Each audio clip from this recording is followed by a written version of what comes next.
Good afternoon. There's a live look over Columbia. It is Tuesday, May 5th. Happy Cinco de Mayo. Here's what's making news at this hour. Quite a few clouds over mid-Missouri, but our temperatures will remain mild. Missouri politicians online using the web to show off to the Show Me State. Going to college has a hefty price tag. Coming up, I'll show you where some students are getting money to pay for college.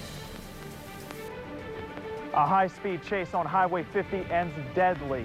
I'll have more in a live report coming up. KOMU 8 News at 5 starts now.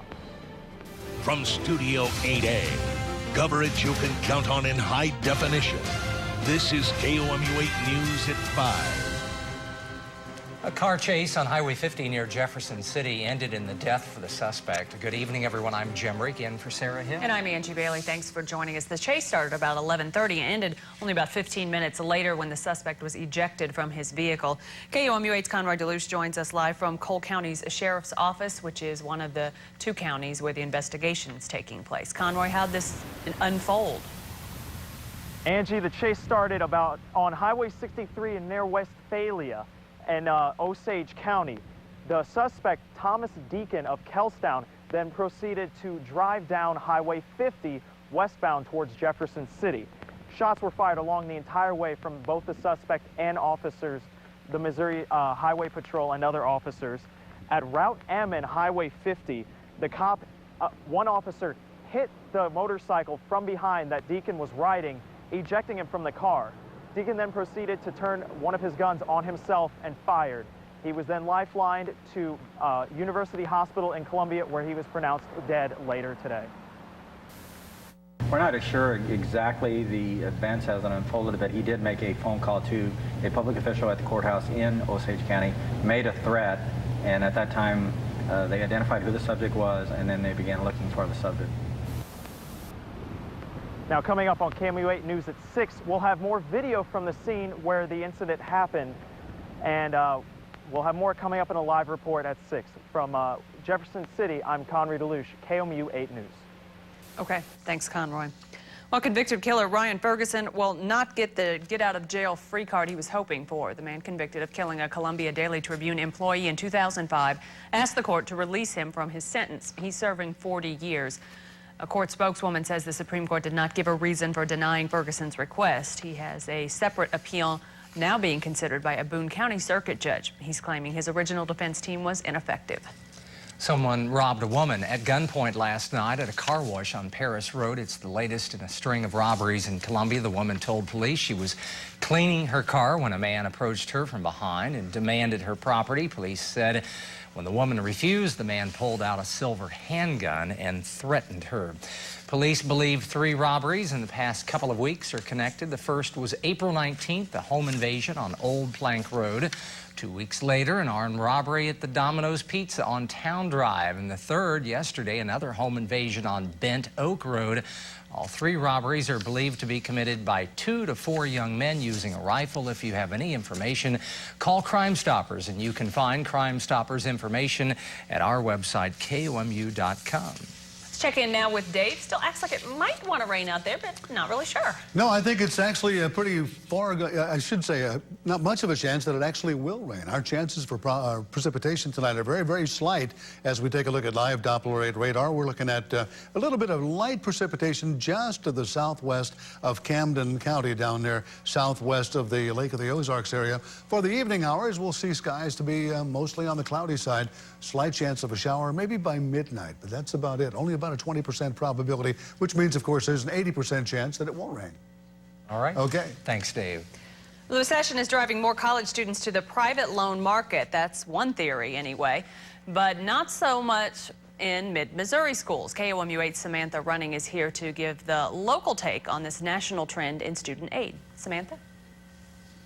Angie, they call it FAFSA, the free application for federal student aid. Most students across the country require students to have it, but some students rely on private loans outside the FAFSA process. 14% of students used private loans in 2008, more than double the previous year. No one knows why, but Columbia high schools and universities have actually seen an increase in students filling out the FAFSA. Maybe an increase in the applications will mean less money to divvy out, but students should always fill out the FAFSA first. Free money is always better than borrowed money. That's my main summary for that. So by filling out the FAFSA, they can find out if they might be eligible for some free money, and then they can see if they still need more money at that point. New at 6 will show you the difference between private loans and money that's available through the FAFSA. Okay, thanks a lot, Samantha. Well, without the video streaming website YouTube, Susan Boyles would not be a celebrity. KOMU 8's Christy Millward is here to tell us how it may not be making them famous, but now a surprising group of Missourians is using the same video website. Christy? Thanks, Angie. A handful of Missouri legislators is pitching printed newsletters in favor of internet technology to talk to constituents. The legislators create videos and post them to YouTube. Some even communicate with Facebook and Twitter.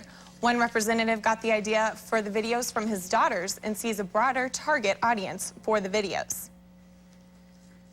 Well, I think it's changing.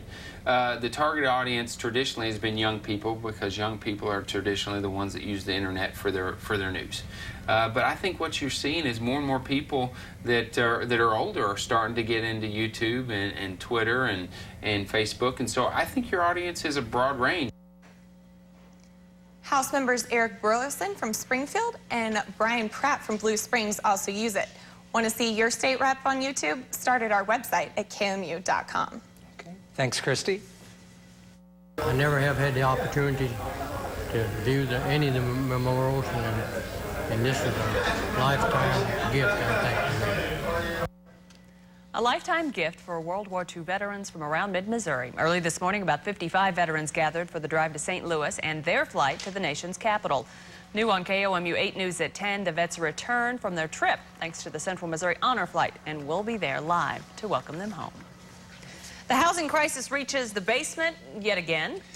And the swine flu continues to affect southern states. KOMU 8's Jessica Miller joins us with news from around the nation. Jessica. All right, thanks, Jim. Officials confirmed 2 more cases of swine flu in Georgia today. Both cases are in Atlanta. The latest cases are a 3-year-old from Cobb County and a 36-year-old woman from DeKalb County. Officials at Eagles Landing Christian Academy are also dealing with the flu. The academy closed for 2 weeks after a confirmed case in a 14-year-old who goes there. School officials continue to search for the source of the student's infection. Officials in Oklahoma also confirmed its first case of swine flu earlier today. And Washington, D.C. is on the way to recognizing same-sex marriages performed in other jurisdictions. As prosecutors prayed outside, the D.C. Council today gave final approval to the new legislation. The issue must still go before Congress, which was final approval over the city's laws. Fed Chairman Ben Bernanke says the economy should pull out of a recession and start growing again later this year. Speaking to the Joint Economic Committee of Congress, Bernanke said there's good news in the household sector with growth in consumer spending. Even though he believes the housing market is beginning to stabilize, he still has his concerns. Bernanke says we should expect an increase in unemployment rates in the coming months. There is little activity in this Columbus, Ohio neighborhood. A new analysis says 70% of the homes are vacant here, making it the emptiest neighborhood in America. The Associated Press study considered federal housing and postal data in the study. Other hard-hit neighborhoods identified are in some of those same Rust Belt areas hit hard by the recession of the 1980s. This includes Flint, Michigan, Buffalo, New York, and Indianapolis, Indiana. More than 100 members of the State Employees Association of North Carolina protested today. They're angry because the state officials ordered the furloughs to balance this year's budget. The employment will begin to increase, and that's a look at your news across the nation. Jim and Angie?